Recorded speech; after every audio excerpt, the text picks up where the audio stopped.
वो भी हमने डिस्कस किया था।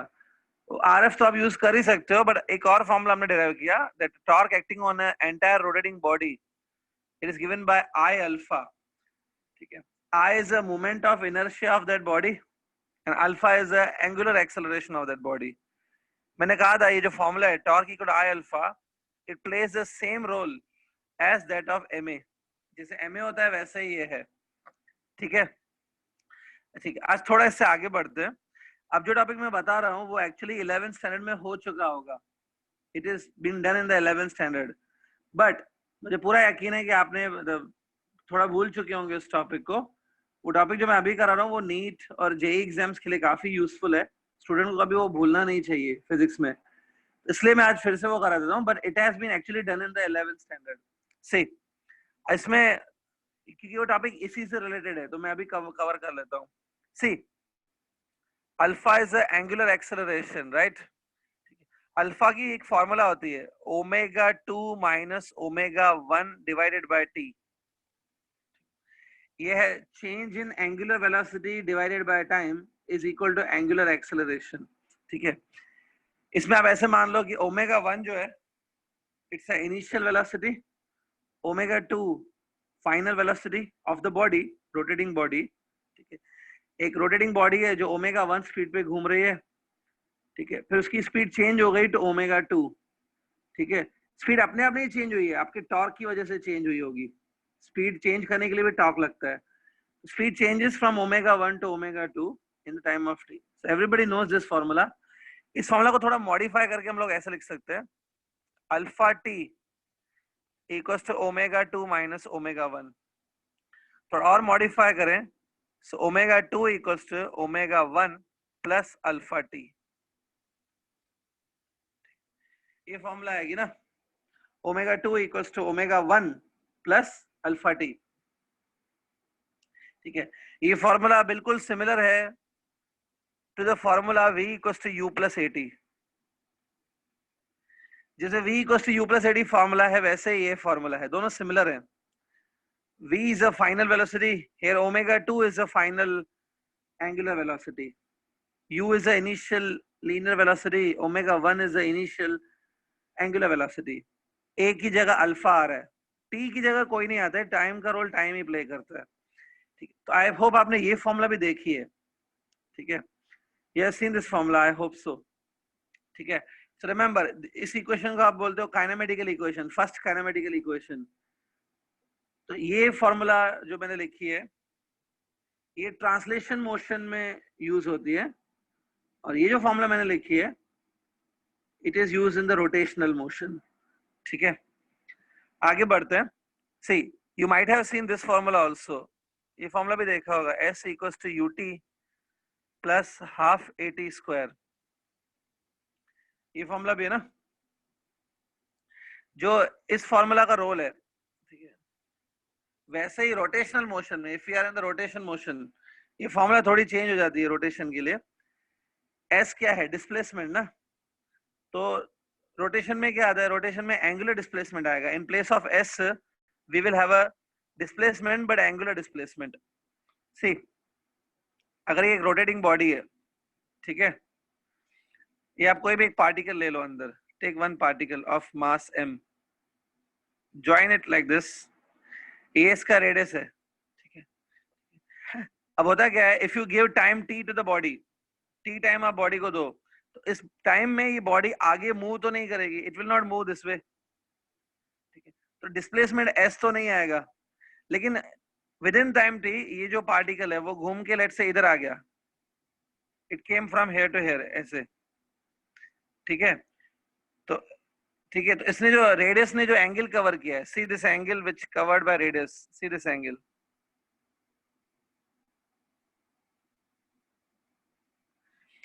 ये जो एंगल कवर किया है, this angle is known as a displacement in the time T. ये थीटा जो है ना, it's a displacement in time T. जब मैंने सर्कुलर मोशन कराया था यूट्यूब के वीडियोस में, तब बताया था थीटा जो है इसको एंगुलर डिस्प्लेसमेंट बोलते हैं। तो यहाँ पे एस की जगह है ना थीटा आएगा, u is the initial speed ना, उसकी जगह ओमेगा 1 आएगा, टी ए की प्लेस पे अल्फा आएगा, लाइक दिस। तो देखो ये फॉर्मूला का रोल वैसा ही है जैसा इस फॉर्मूला का रोल है। This formula you are used to apply, you can apply this formula in translational motion. Translation क्या होता है? जो रोटेशन नहीं है वो ट्रांसलेशन माना जा सकता है, but in rotation motion you need to apply this formula. ठीक है, s is a linear displacement, s will be in meters, theta is a angular displacement, तो दोनों डिस्प्लेसमेंट्स ही हैं। theta is a displacement in time t, जैसे यहाँ पे s is a displacement in time t। Same way अपने एक और formula देखिए, v square equal to u square plus 2as। देखिए ना, v की जगह यहाँ पे रोटेशन मोशन में v की जगह ओमेगा 2 आता है, u की प्लेस पे ओमेगा 1,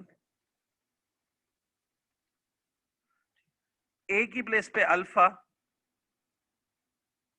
और s की प्लेस पे मैंने अभी बताया ना थीटा आता है, तो है थीटा। ये तीन इक्वेशंस आपको पता होनी चाहिए। दीज थ्री इक्वेशन जो है, जिसको मैंने बॉक्स में पुट अप किया है, these are the three kinematical equations for rotational motion. Rotation में है ये, ठीक है, ठीक है। और ये जो फॉर्मूला है आपने ट्रांसलेशन मोशन में लगाओगे, ये उसी का रोल प्ले करेगी रोटेशन मोशन में। सो आई थिंक ये 11th स्टैंडर्ड में है ये तीन formulas, but suppose if you are saying नहीं है तो अभी नोट करके लो, note down all these three formulas. On these three formulas, there are many numericals, MCQs in the entrance exams. काफी MCQ आ सकते हैं इनके ऊपर। Note down these three formulas. ठीक है, और साइड बाय साइड उनकी जो ट्रांसलेशन मोशन वाली फॉर्मूलाज है वो भी लिख लो। ओके, सो आई होप आपको ये फॉर्मूला तो याद है ना, S equal to UT plus half AT square, तो उसी के बेसिस पे आपको ये भी अपने आप याद हो जाएगी। Theta equals to omega 1t plus half alpha t square. ठीक है,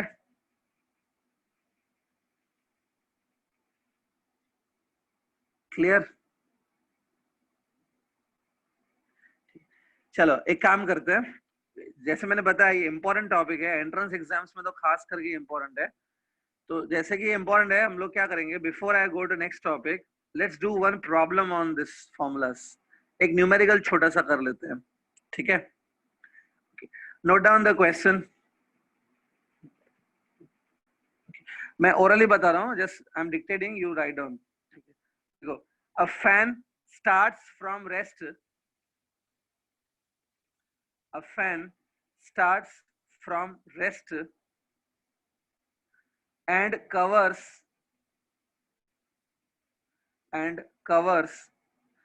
10 revolutions, covers 10 revolutions in first 3 seconds, cover 10 revolution in first 3 seconds. Okay, full stop. Calculate the number of revolutions, calculate the number of revolutions covered by it, calculate the number of revolutions covered by it in the next 3 seconds, in next 3 seconds, assuming uniform acceleration of the fan, assuming uniform acceleration of the fan. Okay, तो मुझे उम्मीद है आपने पूरा question लिख लिया, किसी का कुछ मिस तो नहीं हुआ ना? लिखा पूरा? लास्ट में लिखना है assuming the uniform acceleration of the fan, ठीक है? दैट मीन्स जो ये फैन घूम रहा है ना, ये एक्सेलरेट कर रहा है, ठीक है? इसकी जो एक्सेलरेशन है, वो जो भी एक्सेलरेशन है इसकी, वो कांस्टेंट है। Uniform acceleration means acceleration is uniform, constant है एक्सेलरेशन। क्योंकि देखो ये जो फॉर्मूलास मैंने लिखी है ना यहाँ पे, ये फॉर्मूला तभी लगाई जाती है जब एक्सेलरेशन कांस्टेंट हो। यहाँ पे वेलोसिटी चेंज हो रहा है from omega 1 to omega 2, but acceleration नहीं चेंज होना चाहिए। ये फॉर्मूला लगेंगी क्योंकि यहाँ पे एक्सेलरेशन कांस्टेंट है, ठीक है? अब देखो मैं क्वेश्चन समझा देता हूँ. Look here. Now everybody knows जो ये फैन होता है ना, fan is a rotating body. Fan translation motion नहीं करता है, फैन तो रोटेट करता है. ठीक है. तो जब भी आपको पता है कि ये बॉडी तो रोटेशन कर रही है, तो आप ये न्यू फॉर्मूलाज जो है इन पे स्विच करना. Use this formulas, theta, omega 1 T, that one. Harshal क्या रिपीट करना है? हर्षल को क्या रिपीटेशन चाहिए? क्वेश्चन चाहिए क्या? सर क्वेश्चन रिपीट करो. हाँ सर. क्वेश्चन का पूरा क्वेश्चन चाहिए वापस? हाँ सर. नहीं सर, अरे cover by it's revolution cover. हाँ, calculate the calculate the number of revolutions covered by it in the next 3 seconds. Calculate the number of revolutions covered by it in the next 3 seconds, assuming constant acceleration. Assuming constant acceleration. ठीक है, चलो ठीक है student, अभी मैं problem start कर रहा हूँ. देखिए फैन जो है वो रोटेशन करता है, तो फैन के लिए आप ऐसा कुछ इमेजिन कर सकते हो दैट ये फैन है. सपोज फैन के जो पार्टिकल्स हैं वो ऐसे घूमेंगे और उनका जो डिस्प्लेसमेंट होगा वो थीटा होगा. जब एक पार्टिकल थीटा एंगल कवर करता है ना, तो सारे पार्टिकल उतना ही एंगल कवर करते हैं. ऐसा नहीं है कि अलग अलग पार्टिकल अलग अलग एंगल कवर करेंगे. जब इस पार्टिकल ने थीटा कवर किया तो all particle will cover theta. Fan को आप कुछ ऐसा अज्यूम करो, when fan rotates particle covers theta displacement. अब देखो मैं स्टार्ट कर रहा हूँ. Imagine fan start from rest लिखा है. अगर स्टार्ट फ्रॉम रेस्ट है मतलब in the beginning omega 1 is 0, उसका स्टार्टिंग स्पीड 0 है. ठीक है, ओके. और इन द बिगिनिंग हम लोग टाइम भी 0 लिख सकते हैं, टी इज ऑल्सो 0. ठीक है. अब यहाँ पे हो गया t equal to 3 second. Suppose time become 3 seconds. जब टाइम 3 सेकेंड्स है, ठीक है, तब उसकी स्पीड तो मुझे नहीं पता.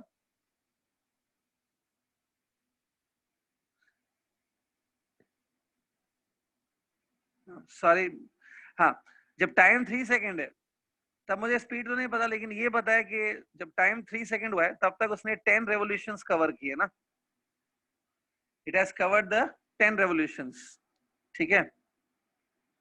अब देखो ये 10 रेवोल्यूशंस कवर किए मतलब जब फैन एक रेवोल्यूशन कवर करेगा, when the fan covers one revolution, this theta angle will be 2 pi, that is 360 degree. एक रेवोल्यूशन जब कंप्लीट होगा तो angle covered theta will be 2 pi radiance, that is 360 degree. तो 10 रेवोल्यूशंस कवर होंगे ना, so angle covered will be 10 times 2 पाई. है ना, बहुत इजी है. एंगल कवर्ड कितना होगा? 10 टाइम्स 2 पाई. तो यहाँ पे मैंने लिखा है 10 रेवोल्यूशंस में, नीचे मैं लिख देता हूँ जो एंगल कवर होगा वो होगा 10 टाइम्स 2 पाई. ठीक है. सपोज स्पीड ओमेगा 1 0 था ना, यहाँ पे लेट्स से स्पीड हो गया ओमेगा 2.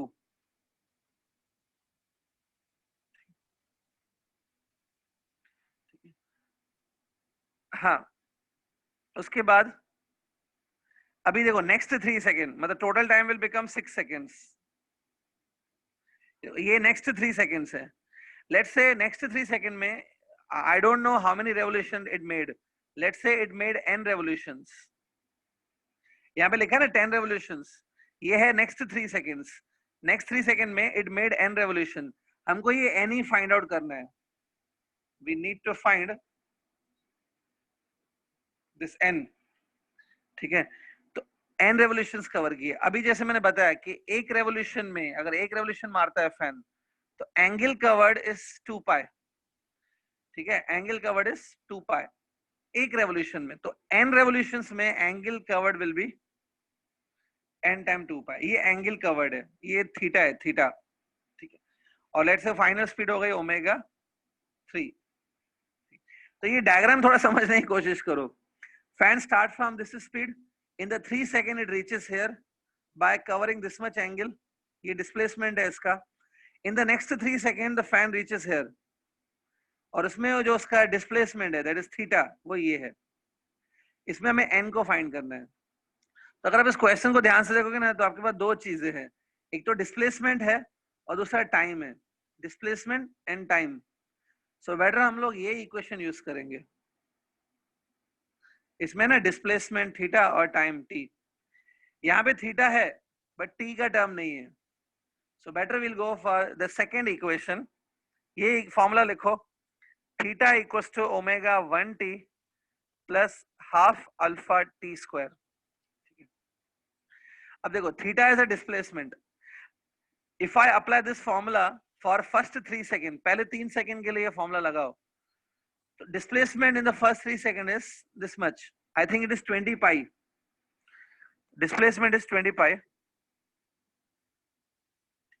ये 20 पाई है, रेडियंस में है ये, ओमेगा 1 0 है, this will become 0, half alpha हमें नहीं पता, we don't know how much is acceleration, but acceleration constant है वो पता है, टी टाइम है, time I will put 3 second, 3 का स्क्वायर 9, ठीक है। तो थोड़ा सॉल्व करो, आपको यहां से अल्फा ही मिल सकता है, अल्फा आएगा 40 पाई बाय 9।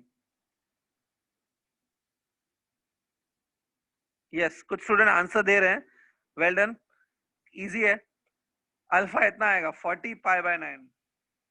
पहले अब यहां तक कर लो फिर मैं आगे बढ़ता हूं, finish till this formula I have applied for first 3 second, चाहे तो यहाँ साइड में ऐसे लिख दो, here you right for first 3 seconds I am applying this formula. यहां तक फिनिश करो आराम से, फिर इसके आगे बढ़ते हैं।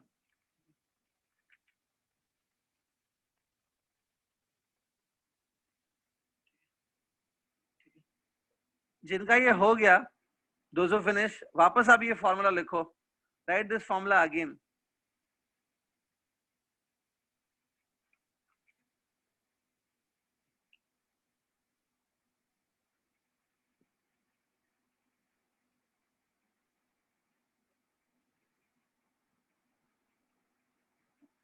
ठीक है, आई सेड वापस ये फॉर्मूला लिखो,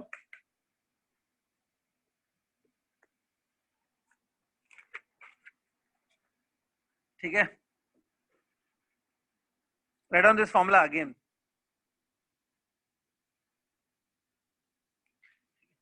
अब देखो, मैंने ये फॉर्मूला हमने पहले कहाँ अप्लाई की, फर्स्ट 3 सेकेंड्स के लिए, ठीक है। अब बहुत सारे स्टूडेंट सोचेंगे कि सर ये फॉर्मूला हम लोग अभी फिर से अप्लाई करेंगे for the next 6 second, next 3 seconds. Student ये सोच रहे होंगे कि हम लोग अभी ये फॉर्मूला लगाएंगे फॉर नेक्स्ट 3 सेकेंड्स, नहीं, क्योंकि अगर हमने नेक्स्ट 3 सेकेंड्स के लिए फॉर्मूला लगाई, let's say if you apply this formula for this next 3 second, in इतने टाइम के लिए लगाई फॉर्मूला, तो ये जो ओमेगा 2 है ना, this will become initial speed and omega 3 will become final speed. अगर आप इन दो पॉइंट्स के बीच में ये फॉर्मूला लगाओगे तो ये इनिशियल हो गई ना स्पीड, तो ये जीरो थोड़ी होगी, मुझे ओमेगा इनिशियल जीरो डालना है, that's why I will not apply the formula for next 3 seconds, I will apply this formula for total 6 seconds, total 6 seconds के लिए मैं ये फॉर्मूला अप्लाई करूंगा। let's apply this formula for total 6 seconds। मतलब ये हो गया कि ये हो जाएगा displacement in the 6 second, time will be 6 seconds and so on. अब थीटा क्या है, डिस्प्लेसमेंट इन द 6 सेकेंड। देखो पहले 3 सेकेंड्स में आपका डिस्प्लेसमेंट है 20 पाई, ये गिवन है, पहले 3 सेकंड में डिस्प्लेसमेंट 20 पाई है और अगले 3 सेकंड में डिस्प्लेसमेंट है n टाइम्स 2 पाई, याद है, तो ये हो गया ना total displacement in the 6 second. अब आप ये स्टार्टिंग स्पीड 0 डाल सकते हो, पुट ओमेगा 1 0, तो ये पूरा 0 हो जाएगा। अल्फा आपको याद है हमने कैलकुलेट किया, it is 40 pi by 9।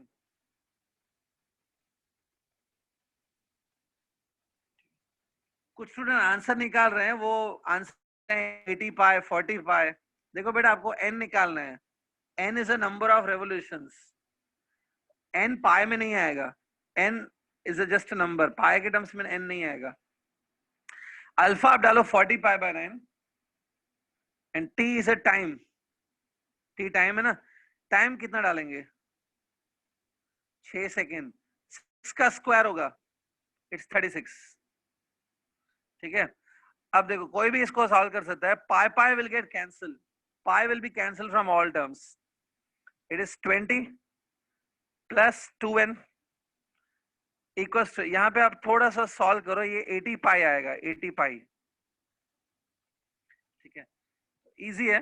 Sorry, पाई तो कैंसिल हो चुका है, जस्ट इट विल बी 80. सो कर लो. n equals to 60 by 2, that is 30. That means पहले तीन, इसका मतलब है कि पहले 3 सेकंड में फैन ने 10 रेवोल्यूशंस मारे, है ना. अगले 3 सेकंड में उसने 30 रेवोल्यूशंस मारे हैं, क्योंकि वो एक्सेलरेट कर रहा है, उसकी स्पीड बढ़ती जा रही है. तो पहले 3 सेकंड में वो जितना कवर करेगा, अगले 3 सेकंड में उसने उसका ट्रिपल कवर कर लिया है, बिकॉज की स्पीड बढ़ती जा रही है. There is a acceleration 40 pi by 9. So ये आपका आंसर है. लास्ट में आप कंक्लूडिंग स्टेटमेंट लिख सकते हो. Therefore in the next 3 seconds fan covers 30 revolutions. Easy. अब ऑनेस्टली एक बात बताइए, जो फॉर्मूलाज मैंने यहाँ पे बताई, ये वाली फॉर्मूला, ये 11th स्टैंडर्ड में थी, ये हो गई है कि नहीं हो गई है, बताओ.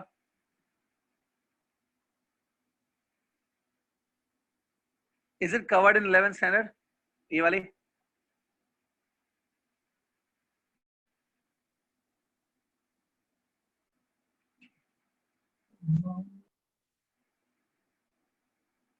ठीक है,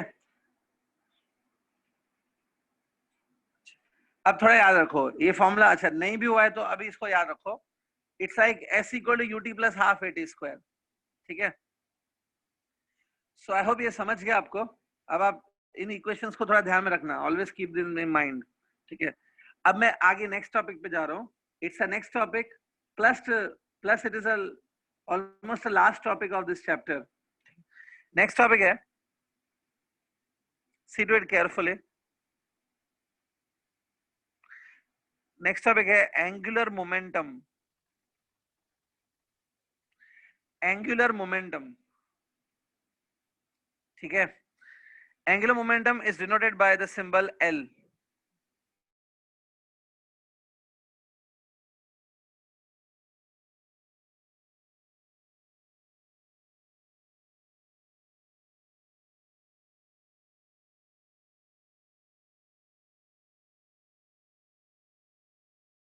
What is angular momentum exactly? See, I think there are many students, those who are listening to this word first time. पहली बार आपने ये वर्ड सुना है, angular momentum. It's a new word for you. But 11th standard में आपने एक word बहुत सुना होगा, linear momentum.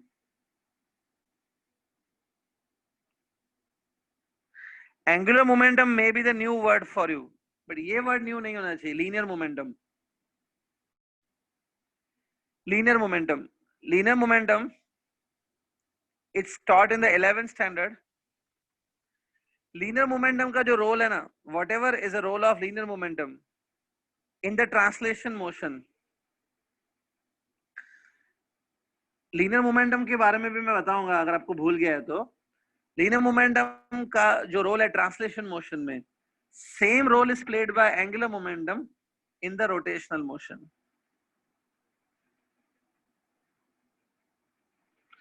ठीक है, whatever is a role of linear momentum in the translation motion, same is the role of angular momentum in the rotational motion.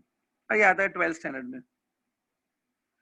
ठीक है, अब देखो दोनों पता होने चाहिए. बीइंग अ फिजिक्स स्टूडेंट आपको दोनों का नॉलेज होना चाहिए, 11th का भी और 12th का भी, दोनों का.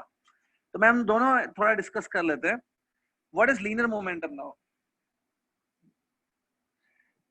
हाँ, अभी किसी स्टूडेंट ने मैसेज किया, आपका आंसर करेक्ट है, but wait for a minute please. ठीक है, now linear momentum is denoted by the symbol P. P. और लीनियर मोमेंटम क्या होता है? It is mass of the body into velocity of the body.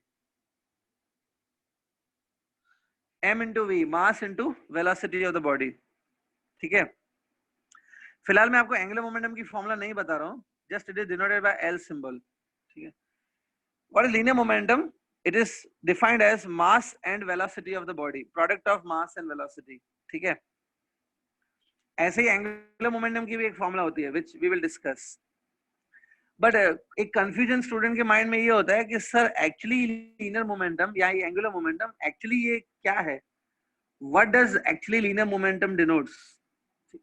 अगर आप कोई भी टेक्स्ट बुक उठाएंगे ना या कोई रेफरेंस बुक, ज्यादातर बुक्स में लीनियर मोमेंटम की मीनिंग नहीं दी होती है कि एग्जैक्टली लीनियर मोमेंटम क्या होता है। ठीक है, थोड़ा अगर इन शॉर्ट बताऊं, linear momentum is a measure of amount of motion present in the body. कोई बॉडी है जो मूव कर रही है, उसमें कितना मोशन प्रेजेंट है, कितना वो मूव करने की कैपेबिलिटी रखती है, अभी वो कितना उसमें मोशन है, that is measured by linear मोमेंटम। क्या मतलब है इसका? इसका मतलब है जिस बॉडी का लीनियर मोमेंटम ज्यादा होता है ना, तो मतलब उस बॉडी को रोकना मुश्किल हो जाएगा, it will be difficult to stop such body. जिस बॉडी का लीनियर मोमेंटम कम होता है, it's easier to stop that body. और अगर किसी बॉडी का लीनियर मोमेंटम 0 है, दैट मीन्स वो बॉडी ऑलरेडी रेस्ट पे है। जितना लीनियर मोमेंटम ज्यादा होता है, उतना ही उस बॉडी को स्टॉप करने के लिए ज्यादा एफर्ट्स डालने पड़ते हैं, मतलब वो बॉडी रुकेगी नहीं, उस बॉडी में ज्यादा मोशन है। ठीक है, जिस बॉडी का मोमेंटम ज्यादा, मतलब वो बॉडी मोमेंटम में आ चुकी है, उसका मोशन काफी स्ट्रांग है और वो रुकेगी नहीं। जो बॉडी रुकती नहीं है इजीली, उसको बोलते हैं उसका लीनियर मोमेंटम हायर है। ठीक है, ये ट्रांसलेशन मोशन में। सेम वे रोटेशन मोशन में एंगुलर मोमेंटम होता है। जिस बॉडी का एंगुलर मोमेंटम ज्यादा है, उस बॉडी का रोटेशन इजीली स्टॉप नहीं होगा। You need to apply great torque to stop such body. जिस बॉडी का एंगुलर मोमेंटम कम है, वो इजीली स्टॉप हो जाएगी रोटेशन। ठीक है, एक अगर प्रैक्टिकल एग्जांपल दूं, अगर एक फैन है, ठीक है, और अर्थ है, compare fan with earth. Fan भी रोटेट कर रहा है, अर्थ भी रोटेट कर रही है, दोनों रोटेट कर रहे हैं, तो दोनों के पास एंगुलर मोमेंटम होगा। किसको रोकना इजी है? फैन को। एक डंडा मारेंगे शायद फैन रुक भी जाएगा। आपके hit a fan with some strong object, fan रुक सकता है, क्योंकि उसको रोकना इजी है, क्योंकि उसका एंगुलर मोमेंटम कम है। ऐसे ही अर्थ भी रोटेट कर रही है। ठीक है, सपोज आपको अर्थ से बाहर भेज दे एक डंडा हाथ में देकर, आप उस डंडे से अर्थ को रोक के दिखाओ, नहीं रोकेगी, क्योंकि उसका एंगुलर मोमेंटम बहुत ज्यादा है। समझा? जितना एंगुलर मोमेंटम ज्यादा होता है, उतना रोकना उस चीज को मुश्किल हो जाता है। Be clear with this. और लीनियर मोमेंटम वही चीज है, लेकिन ट्रांसलेशन मोशन में। ठीक है, अब लीनियर मोमेंटम की फॉर्मूला मैंने बताई एमवी। अब एंगुलर मोमेंटम से डिस्कस करते हैं। एंगुलर मोमेंटम उतना इजी नहीं है जितना लीनियर मोमेंटम है, थोड़ा कॉम्प्लिकेटेड है। ठीक है, let's start with angular momentum now. ठीक है, इसमें पहले हम लोग फाइंड आउट करेंगे एंगुलर मोमेंटम की फॉर्मूला देखेंगे, बट अभी इतना इजी नहीं होता है। We will find angular momentum of a particle. मतलब मेरे पास अगर एक सिंगल पार्टिकल है, उसका एंगुलर मोमेंटम निकालेंगे। ठीक है, actually angular momentum is defined for one particle. एक पार्टिकल का आप एंगुलर मोमेंटम निकाल सकते हो। ठीक है, कैसे निकलता है ये ध्यान से देखो। सपोज ये एक पार्टिकल है जिसका मास m है। ठीक है, its mass is m। Let's say इसकी जो वेलोसिटी है एट एनी पर्टिकुलर इंस्टेंट, इसकी जो वेलोसिटी है इट इज v। ये देखो, ये डायग्राम समझ के लो। एक पार्टिकल है जिसका वेलोसिटी v है। ठीक है, एक बात बताओ, if I multiply this m and v, अगर मैं ऐसा लिखूं, तो ये हो गया लीनियर मोमेंटम ना। This is linear momentum. ठीक, ये लीनियर मोमेंटम है, लिखो इसको p। Linear momentum is denoted by p। ये p हो गया। अब देखो, लेकिन आज हमको लीनियर मोमेंटम नहीं निकालना है, we want to find angular momentum of this particle. अब देखो, एंगुलर मोमेंटम निकालने के लिए क्या होता है, एटलीस्ट एक फिक्स पॉइंट होनी चाहिए। You cannot find angular momentum if you do not have at least one fix point. एक फिक्स पॉइंट होना जरूरी है। ठीक है, ये फिक्स पॉइंट का मतलब क्या है एक्चुअली? देखो, ये फिक्स पॉइंट एक एक्सिस ऑफ रोटेशन भी हो सकती है, एक्सिस भी फिक्स होती है। एक्सिस होनी चाहिए, axis is a fix line, या एक्सिस होनी चाहिए या एटलीस्ट एक फिक्स पॉइंट होनी चाहिए, ठीक है, क्योंकि अगर एक फिक्स पॉइंट होगी तभी मैं अज्यूम कर सकता हूँ कि ये जो पार्टिकल है ना, it is rotating around this fix point. अगर फिक्स पॉइंट ही नहीं है तो आप ये किसके अराउंड रोटेट कर रहे हैं, फिर रोटेशन हुआ ही नहीं। फिर याद रखो एंगुलर मोमेंटम के लिए एक फिक्स पॉइंट जरूरी है, अगर फिक्स पॉइंट गिवन नहीं है तो angular momentum can not be found. अगर कोई आपको बोले calculate the angular momentum of the fix about calculate the angular momentum of a particle, ठीक है, तो आप उसको पहले बोलोगे फिक्स किस कौन सी फिक्स पॉइंट है, बॉडी किसके अबाउट घूम रही है, बॉडी किसके अबाउट घूम रही है, कौन सी फिक्स पॉइंट है। अगर वो बोले फिक्स पॉइंट नहीं दिया हुआ है तो एंगुलर मोमेंटम निकालना पॉसिबल ही नहीं है। ठीक है, यहाँ पे एक अजम्पशन चल रहा है कि ये फिक्स पॉइंट है और इसके अराउंड ये रोटेट कर सकता है। ठीक है, अब देखो आगे बढ़ते हैं। ठीक है, ये सी दिस डॉटेड लाइन, ये डॉटेड लाइन दिख रही है, ये डॉटेड लाइन क्या है, the direction of the velocity lies in this line. ये जो लाइन मैंने डॉटेड लाइन बनाई है, it's a direction of velocity. Velocity का डायरेक्शन और ये जो p है, p is a linear momentum, p और v सेम डायरेक्शन में होते हैं।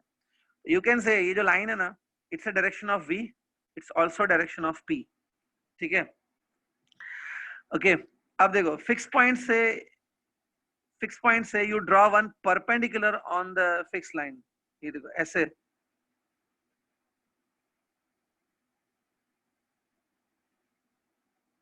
see r is a perpendicular distance from fixed point to this line। ये जो लाइन मैंने ड्रॉ की है, it's a direction of the p बार, ये मोमेंटम का डायरेक्शन है, ये वेलोसिटी का डायरेक्शन है। v और p का डायरेक्शन एक ही होता है, so this line is a direction of p, it is also the direction of v। तो ये r बनाया।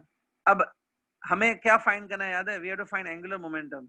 Angular momentum is denoted by the symbol l bar, and we want to find angular momentum of this single particle। So angular momentum of a single particle is defined as, इसका definition है, it's defined as r bar cross p bar। गलती से r bar cross f bar मत लिख देना, वो torque हो जाएगा। r bar cross p bar, ठीक है, ठीक है। p इसमें लीनियर मोमेंटम है उस पार्टिकल का, p is a linear momentum, r is a distance of this p from the fixed point। r जो है वो फिक्स पॉइंट और p के बीच का डिस्टेंस है। ठीक है, अगर आपको टॉर्क की फॉर्मूला याद है, torque is given by r bar cross f bar, उसमें भी टॉर्क की फॉर्मूला में भी r bar is the distance of force from the axis या from the fix point. Torque की फॉर्मूला में भी जो r है, it's the distance from fix point, यहाँ पे भी वैसा ही है। ठीक है, so L is defined as, by definition L is defined as r bar cross p bar. एक लास्ट टाइम बोल देता हूं मैं, p bar is a linear momentum, r bar is a distance of p vector from the fixed point. Okay, diagram में समझ में आ रहा है वो। अब देखो in the next step, if I want to write magnitude of L, L का मैग्नीट्यूड चाहिए, so it will be rp sin theta. magnitude of this product will be rp sin theta। theta is the angle between r and p। ठीक है, तो हम लोग क्या करेंगे पता है, when we will do derivations या हम लोग कभी भी कोई न्यूमेरिकल करेंगे इसके ऊपर, तो हम लोग r ऐसा चूज करेंगे कि r will be perpendicular on the p। ये p का डायरेक्शन है, this is the direction of the p। r ऐसा चूज करेंगे कि वो p पे परपेंडिकुलर होगा। if you take that r which is always perpendicular on the p, तो ये थीटा एंगल 90 हो जाएगा ना, इन sin 90 बिकम 1, so आपका साइन का झंझट उतर जाएगा, it will be just rp। Angular momentum is also given by just r into p, provided r should be perpendicular on the p। ठीक है, सो एक काम करते हैं, नेक्स्ट स्टेप में ये जो p है, p को हम लोग लिख सकते हैं mv, याद है, p को mv लिखो तो L is also given by m into v into r। But आपके वापस आपकी इंफॉर्मेशन के मैं लिख देता हूँ, ऐसा लिख देता हूँ, मतलब ये r होना चाहिए perpendicular on the p। p और v का डायरेक्शन एक ही होता है, p और v दोनों का डायरेक्शन एक ही होता है, यही डायरेक्शन है दोनों का, तो आप ऐसे भी बोल सकते हो r should be perpendicular on the v। R V पे परपेंडिकुलर होना चाहिए। आई थिंक ये फॉर्मूला आपने देखा होगा कहीं पे केमिस्ट्री वगैरह में, angular momentum is given bye mvr. ठीक है, ये एंगुलर मोमेंटम की फॉर्मूला है।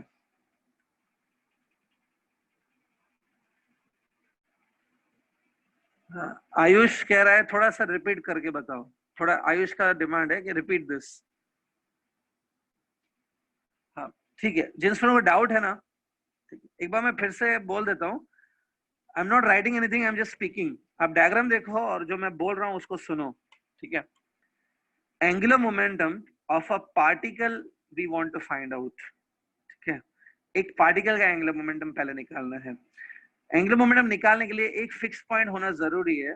फिक्स पॉइंट नहीं है तो एक्सिस होना जरूरी है। एक्सिस भी फिक्स ही होता है, एक्सिस इज आल्सो फिक्स्ड। तो यहाँ पे ये फिक्स पॉइंट है, ये पार्टिकल है जो v वेलोसिटी के साथ आगे बढ़ रहा है। ठीक है, multiply m and v, v इसका वेलोसिटी है। In this whole discussion v is a velocity, तो m इंटू v करो, इट बिकम लीनियर मोमेंटम। ये जो है ना, it's 11 standard formula. Linear momentum is mv। अब लीनियर मोमेंटम जो है denoted by p symbol, p और v का डायरेक्शन सेम ही होता है।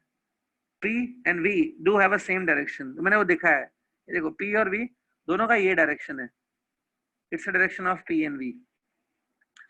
ठीक है, अब L of a particle, मतलब L means angular momentum. Angular momentum of a particle is defined as R cross P. जैसे torque is defined as R cross F, L is defined as R cross P. ये definition है, इसका कोई proof नहीं है। L को हम लोग define ऐसे करते हैं, it's R cross P। जैसे linear momentum भी defined है, linear momentum is mass into velocity, इसका कोई proof है क्या? ये just defined है। वैसे L is defined this way। अब इसको solve करेंगे तो ये आएगा, theta is angle between R and P. ठीक है, देखो कोई जरूरी नहीं है कि आप ये आर परपेंडिकुलर लोगे, you can take any other R also, कोई दूसरा आर भी ले सकते हो। R is basically the distance from the fixed point to the V vector और to the P vector. P और फिक्स पॉइंट के बीच का जो डिस्टेंस है, पी और फिक्स पॉइंट के बीच का जो डिस्टेंस है वो आर है। ठीक है, R is the distance from fix point to P. लेकिन अगर आप आर परपेंडिकुलर वाला लेंगे, मतलब जो पी पे ऑटोमेटिकली परपेंडिकुलर गिर रहा है, तो ये थीटा 90 हो जाएगी, and then it become just RP. P is a linear momentum, जिसको आप एमवी लिख दो। Yes Aman Kumar, V linear velocity है, एंगुलर वेलोसिटी नहीं है, लीनियर वेलोसिटी है। और ये पी जो है इधर, और इधर पी लिखा है, पी लीनियर मोमेंटम है। थोड़ा इसको इतना ध्यान रखो। ठीक है, इसकी defined as RP sine theta. Don't worry, हम लोग जब चैप्टर खत्म होगा on the angular momentum we will do some numericals also. Important topic है ये एंगुलर मोमेंटम। एक या दो पूरा लेक्चर जाएगा न्यूमेरिकल सॉल्व करने के लिए। ठीक है, we will do some numerical, थोड़ा अभी ध्यान में रखो। I don't think it is that difficult.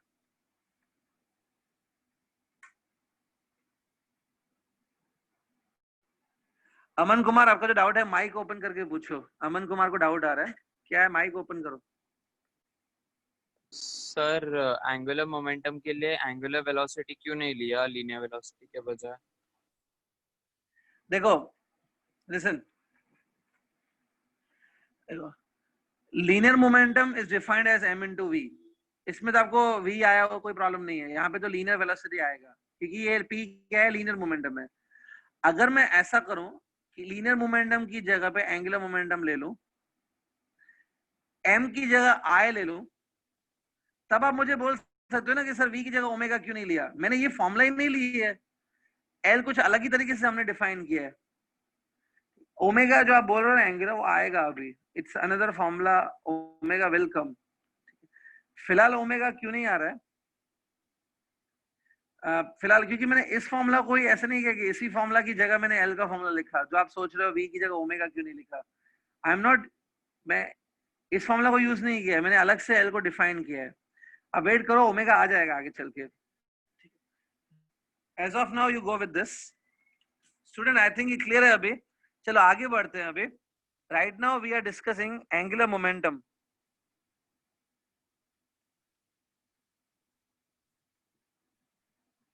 ठीक है, अमन कुमार माइक ओपन करके फिर से पूछो, क्या डाउट है?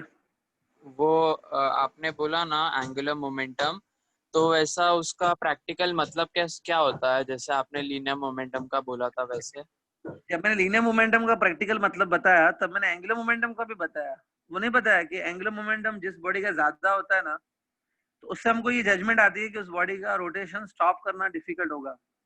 You need to apply great torque, you need to apply great efforts to stop the rotation of that body whose angular momentum is higher. वो अर्थ और फैन का जो एग्जांपल दिया, नहीं सुना क्या? कि अर्थ को स्टॉप करना डिफिकल्ट है, फैन को स्टॉप करना इजी है, क्योंकि अर्थ का एंगुलर मोमेंटम काफी ज्यादा है। जिसका एंगुलर मोमेंटम ज्यादा होता है उस बॉडी को स्टॉप करना डिफिकल्ट हो जाता है। मतलब एंगुलर मोमेंटम से हमें आइडिया मिलती है कि वो बॉडी में कितना ज्यादा मोशन है, रोटेशन मोशन। सी, ठीक है। अच्छा, लेट मी कंप्लीट और फिर से देखते हैं कुछ डाउट आया तो। ना देखो, एंगुलर मोमेंटम, अभी हमने एंगुलर मोमेंटम पार्टिकल का फाइंड किया, एक सिंगल पार्टिकल का। Now I will find angular momentum of rotating body, पूरी बॉडी का फाइंड करेंगे, एक पार्टिकल का नहीं। Put this heading, angular momentum of rotating body, पूरी बॉडी का फाइंड करेंगे, पार्टिकल का नहीं। ठीक है, पुट दिस हेडिंग।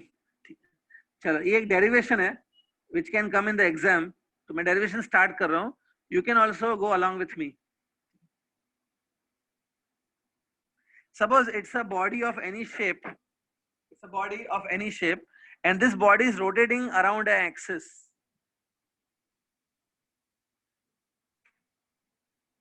ये जो बॉडी है वो रोटेट हो रही है around a particular axis. See, around this axis body is rotating. ठीक है, देखो अब आपको याद होगा all the particles have same omega, तो मैं ओमेगा यहां लिख रहा हूं, वो it's a omega of all particles. ठीक है, अब इसके अंदर I will show one particle, एक पार्टिकल मैं शो करता हूं, ये। ठीक है, the mass of this particle is let's say m1, इसका मास m1 है और ये ऐसे घूम रहा है in the circular path around the axis. तो इसका जो रेडियस है,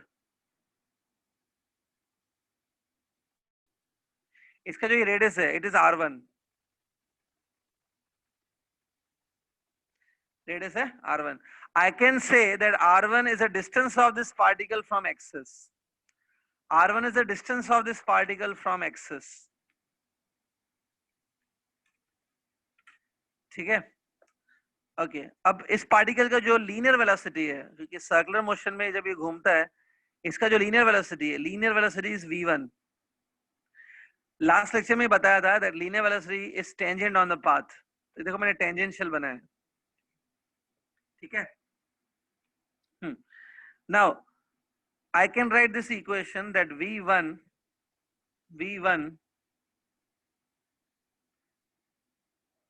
it's omega times r1। ये तो आपको पता है, इस पार्टिकल के लिए हम लोग ये लिख सकते हैं। ठीक है, this I can write for first particle।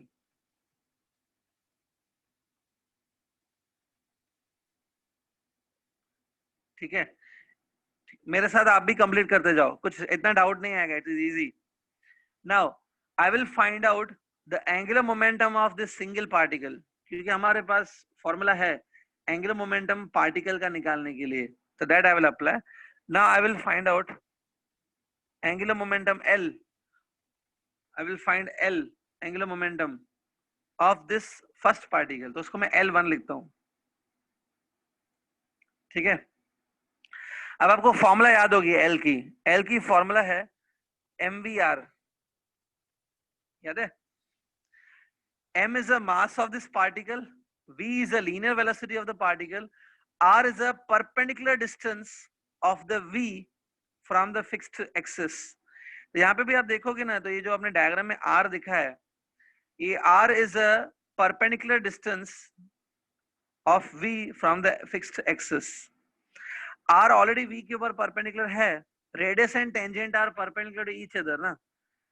Radius, as you know, radius and tangent are perpendicular, तो मतलब r और v ऑलरेडी आपस में परपेंडिकुलर हैं। v टेंजेंट है, r रेडियस है, तो दे आर ऑलरेडी परपेंडिकुलर। तो ये फॉर्मूला के हिसाब से I can write angular momentum is m1 v1 r1। This is angular momentum of the first particle, ठीक है। यहाँ पे फिक्स पॉइंट कौन सा है? Axis is like a fix point.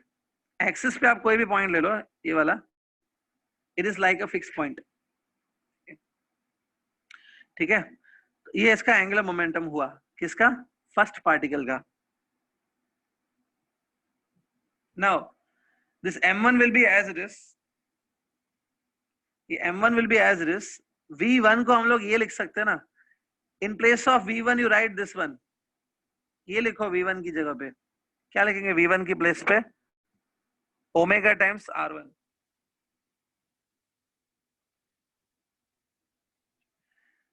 अब कोई स्टूडेंट पूछ रहा है कि सर ये MVR में R क्यों लिया है? अरे भाई अभी पीछे पीछे हमने एंगुलर मोमेंटम की फॉर्मूला बनाई ना, MVR चेक करो ना, नोटबुक में MVR फॉर्मूला नहीं है क्या? ये क्या है? What is this? R क्या है? R is a perpendicular distance of V from the fix point.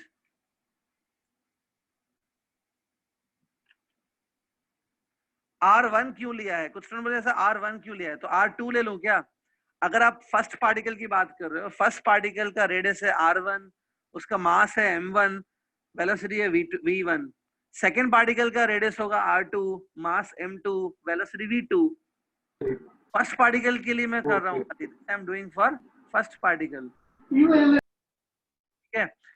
तो angular momentum of the first particle I am finding, ठीक है। हमने ऑलरेडी डिस्कस किया ना how to find angular momentum of a particle. Using that, I am doing the angular momentum of first particle. V की जगह omega R1 लिखो, और देखो एक और R1 है, one more R1 is there, so here it will become R1 square, ठीक है। So I hope everybody got this. V को ओमेगा into R लिखना है ना। देखो जैसे हमने फर्स्ट पार्टिकल के लिए किया, similarly we can do for other particles also. तो L2, that means angular momentum of second particle, it is given by m2 omega R2 square. Same है जैसे फर्स्ट का किया वैसे सेकंड का ऐसे आएगा, and this way you please go on this way. Similarly you will get an angular momentum of nth particle. Angular momentum of nth particle, it will be mass of nth particle omega, r is the radius or you can say distance square, ठीक है। यहाँ पे देखो omega सारे particles के लिए same लिखा है मैंने, ठीक है। अब ये जो आपने एंगुलर मोमेंटम्स फाइंड कर लिए of every particle, angular momentum is actually a vector quantity, ठीक है। तो ये जो L1 L2 Ln लिखा है, this all will have a direction also. Luckily क्या होता है, L1 L2 ये जो आपने निकाले ना, इन सबका डायरेक्शन सेम होता है। It can be proven that L1 L2 all of them are in same direction, that's why we can add them to get the total angular momentum of the body, ठीक है। Total angular momentum of the body is defined as angular momentum L1 plus L2 plus L3 and so on up to Ln, ठीक है। ये सारे angular momentum add करो, when you add all of them ना, omega will be common. इन सबको add करो, L1 L2 Ln को, ओमेगा कॉमन है, omega will be common. In the bracket what will remain, क्या बचेगा ब्रैकेट में? m1 R1 square plus m2 R2 square and so on up to mn Rn square, ठीक है। तो ध्यान से इन सारे L1 L2 Ln को ऐड करो, सारे L को ऐड करो, उसमें ओमेगा कॉमन आ जाएगा, क्योंकि omega is same for all particles. ये फर्स्ट लेक्चर में बताया था मैंने, ओमेगा बाहर आएगा इन द ब्रैकेट। ये तो आपको पता है, वेरी फैमिलियर थिंग। क्या है ये पता है ना? It's a moment of inertia. Yes, इसकी जगह I लिख दो, so it become I omega, L equals to I omega. ये है angular momentum of the rotating body, पूरी बॉडी का है, एक पार्टिकल का नहीं है, ये पूरे बॉडी का है, ठीक है। It's angular momentum of entire body, ठीक है। Omega is the angular speed of the body, I is the moment of inertia of body, and L is the angular momentum. आप ऐसा बोल सकते हो कि ये जो फॉर्मूला है ना, this formula is similar to this formula. ये फॉर्मूला देखिए ना, it's a formula for linear momentum. Linear momentum की जो फॉर्मूला है वैसे ही ये फॉर्मूला भी है. P is a linear momentum of the body. Similarly, L is the angular momentum of the body. मास का रोल I प्ले कर रहा है और V का रोल ओमेगा प्ले कर रहा है. ये फॉर्मूला मैंने डायरेक्टली नहीं दिया है, वी हैव प्रूव्ड इट. ये फॉर्मूला का रोल ऐसा ही है जैसा इस फॉर्मूला का रोल है. ठीक है, make it clear. It's called angular momentum. ठीक है, लास्ट, आई होप आपने ये लिख लिया है पूरा. लास्ट में I am telling you the SI unit of angular momentum. Unit भी पता होना चाहिए ना. Let's see SI unit of angular momentum. ठीक है, सी एंगुलर मोमेंटम की आप पहले एक बेसिक फॉर्मूला याद करो, MVR. ये बहुत बेसिक फॉर्मूला है एंगुलर मोमेंटम की, MVR. Using this formula we will calculate the unit. M is a mass, it is in kilogram. V is a velocity, it is meter per second. R distance है basically, R will be in meters. R meter में होगा तो इधर metre square हो जाएगा. kg meter square per second. This is a SI unit of angular momentum. ठीक है, this is a SI unit of angular momentum.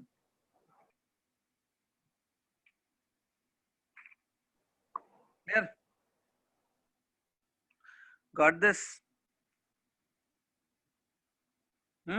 Okay. So I hope ये पूरा डेरिवेशन क्लियर है. थोड़ा सा ऐसे शॉर्ट में याद रखो कि एक सिंगल पार्टिकल के लिए अगर आपको एंगुलर मोमेंटम निकालना है, it is given bye MVR. M is the mass of that particle, V is the velocity of that particle, R is the distance of that particle from fixed point. और पूरी body का निकालना है. अब एक एक पार्टिकल का कौन करेगा? If you want to find for entire body, then L is given by this formula, I omega. ये हमने प्रूफ किया. क्लियर? Is it over? समझा पूरा? ठीक है ना. सी आज कोई नया टॉपिक डिस्कस नहीं करते हैं. Let's not go into the new topic. आज क्या करते हैं, एक न्यूमेरिकल कर लेते हैं एंगुलर मोमेंटम के ऊपर. ठीक है, let's do one problem for numerical. Numerical कर लेते हैं. ठीक है, okay okay. Write down the question. Question लिखो. हाँ लिखो. A particle of 100 gram, a particle of 100 gram is moving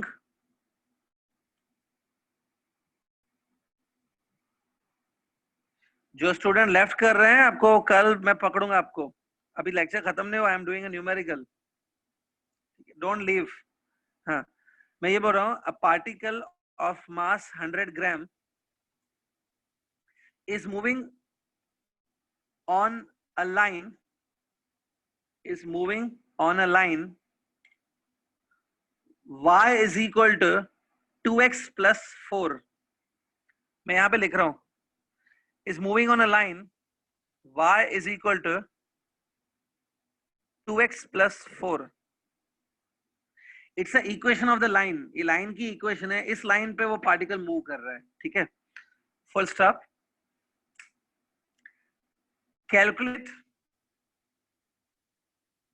calculate the angular momentum of the particle. Calculate the angular momentum of the particle about origin. About origin. ठीक है, और एक चीज और given है आपको. लिखो गिवन. एक और चीज गिवन है. Velocity of the particle is 2 meter per second. Velocity of the particle is 2 meter per second. ठीक है, velocity is 2 meter per second. I hope everybody has written the question. ठीक है, अब देखो, क्योंकि इस क्वेश्चन में देखो एक तो origin लिखा हुआ है. there is a origin word in the question. और ये equation of straight line given है. It's like जो equation है, it is like y equal to mx plus c. It's like y equal to mx plus c। यहाँ पे better है हम लोग x y एक्सिस ड्रॉ कर लेंगे। Draw x and y axis like this.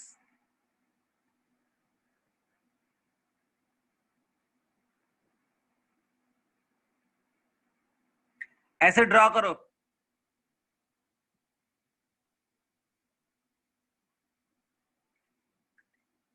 Draw this way. ठीक है, अब आप सबको पता है ये जो इक्वेशन गिवन है y equal to 2x plus 4, it is like y equal to mx plus c, है ना। इसको कंपेयर करो y equal to mx plus c से, सो आपको समझ में आएगा it's a straight line not passing through origin.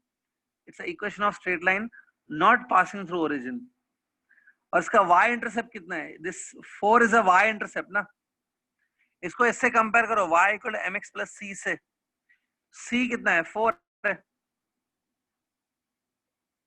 c मतलब क्या होता है, y इंटरसेप्ट। तो इसका y इंटरसेप्ट कितना है 4 है।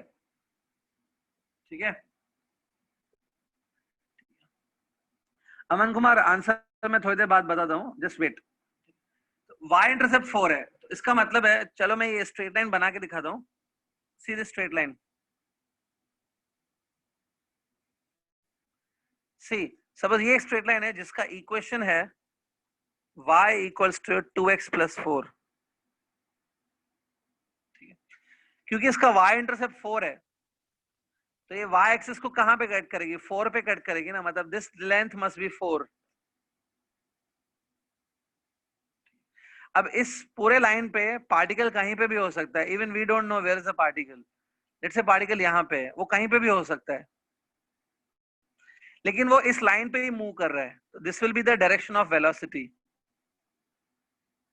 ये इसका वेलोसिटी है। Okay, mass of this particle I am taking m। वो कहीं पे भी हो सकता है, लेकिन वेलोसिटी का डायरेक्शन ये रहेगा। डायग्राम समझो, ठीक है। Now slope of this line is 2 ना, स्लोप 2 है ना, this 2 is a slope, m is equal to 2। ठीक है, आपको पता है स्लोप 2 है, slope is also written as tan theta, तो tan theta is 2, tan theta 2 है। ठीक है, सो ध्यान से देखो, इस स्ट्रेट लाइन को अगर मैं आगे एक्सटेंड करूं ऐसे, if I extend straight line here, ये जो एंगल बन रही है, tan of this angle is 2 ना, tan थीटा इज 2।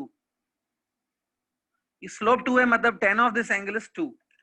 ठीक है, अब हमें क्या करना है, we want to find angular momentum about origin. Question पढ़ो, we have to find angular momentum about origin. About origin मतलब origin is a fixed point.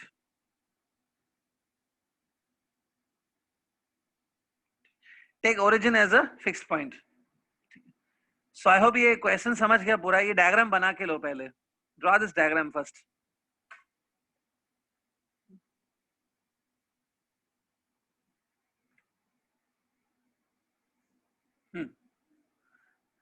Now आपको एंगुलर मोमेंटम फाइंड करना है, तो formula of angular momentum is mvr। r is a perpendicular distance from the fixed point on this line। अब कुछ student ये होंगे जिनको लग रहा होगा कि सर ये जो 4 डिस्टेंस है, दिस इज 4 आई सेड, ये 4 है, कोई r ले लो। अगर मैं इस 4 को r ले लूं, this 4 is not perpendicular on this line ना, 4 परपेंडिकुलर थोड़ी है इस लाइन पे। r is not equal to 4। r पता है कैसे होगा, see this which I am drawing.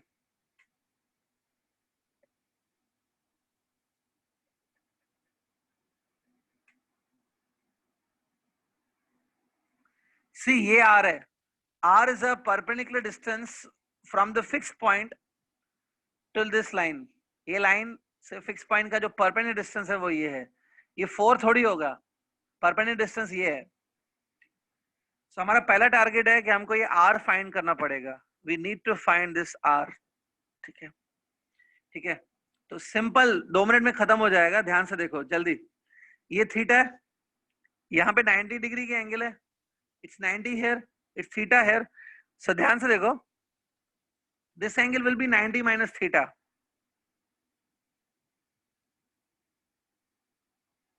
ये 90 minus theta होगी. अब देखो x axis and y axis are perpendicular to each other. ये पूरा एंगल 90 है, ये पूरा 90 है, ये 90 minus theta है, so it's obvious ये एंगल theta होगा. This angle will be theta. ठीक है. अभी जो मैंने r ड्रॉ किया है, r is the adjacent side of this theta ना. r क्या है? इस theta का adjacent side है. Adjacent side के लिए cos अप्लाई करना होता है. Here you please apply cos theta. Apply cos theta. So cos will be adjacent side upon hypotenuse. Cos theta apply करो, it will be r divided by 4. तो देखो आपको r मिल गया. r will be 4 cos theta. ठीक है.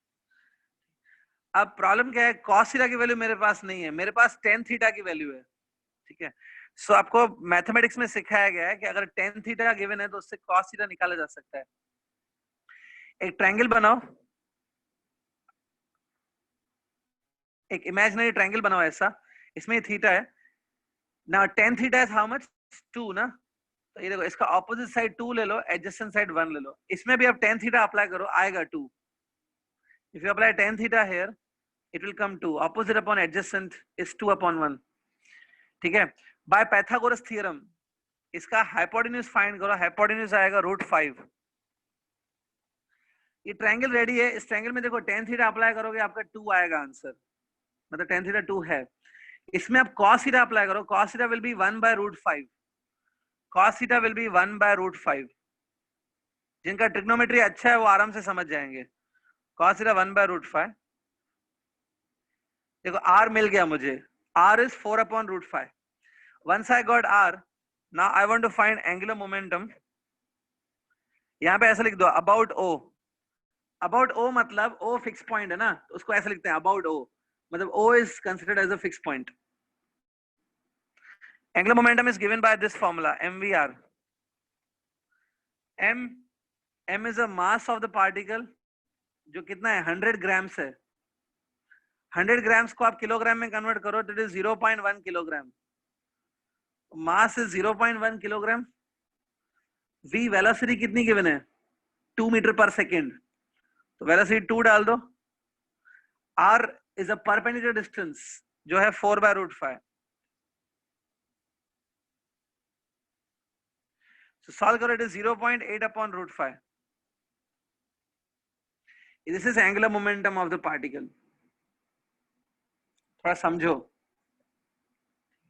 जिनको ये difficult लग रहा है डोंट वरी, ये एक्चुअली मैंने सीधा जेई मेंस का क्वेश्चन उठा लिया है. जेई मेंस में ये 2-3 बार आ चुका है क्वेश्चन, सिर्फ नंबर्स चेंज करके. ठीक है. तो इंपॉर्टेंट क्वेश्चन है, थोड़ा डिफिकल्ट लग रहा होगा बट आपका एक जेई लेवल का क्वेश्चन कवर हो गया इससे. ठीक है. So try to understand this. Diagram clear है? इस क्वेश्चन में कोई डाउट है तो आज पूछ सकते हो, इसके बाद हम लोग स्टॉप कर देंगे. Is there any doubt in this? कोई डाउट है इस क्वेश्चन में?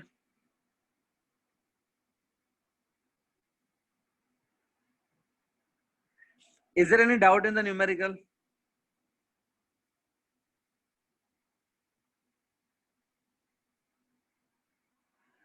आयुष को डाउट है कि सर वेलोसिटी का डायरेक्शन आपने कैसे डिफाइन किया? देखो क्वेश्चन में लिखा हुआ है कि जो पार्टिकल है वो उस लाइन पे मूव हो रहा है. ये पार्टिकल है वो इस लाइन में मूव हो रहा है. अगर वो इस लाइन में मूव हो रहा है तो वेलोसिटी इसी डायरेक्शन में होगी ना. अगर तुम एक्स एक्सिस पे मूव कर रहे हो तो तुम्हारी वेलोसिटी कौन से डायरेक्शन में होगी? एक्स डायरेक्शन में. पार्टिकल इस लाइन पे मूव हो रहा है तो इसी लाइन में इसका v का डायरेक्शन होगा. v का डायरेक्शन और p का डायरेक्शन, p मतलब लीनियर मोमेंटम, वो यही रहेगा. r is a perpendicular distance from fixed point to the v.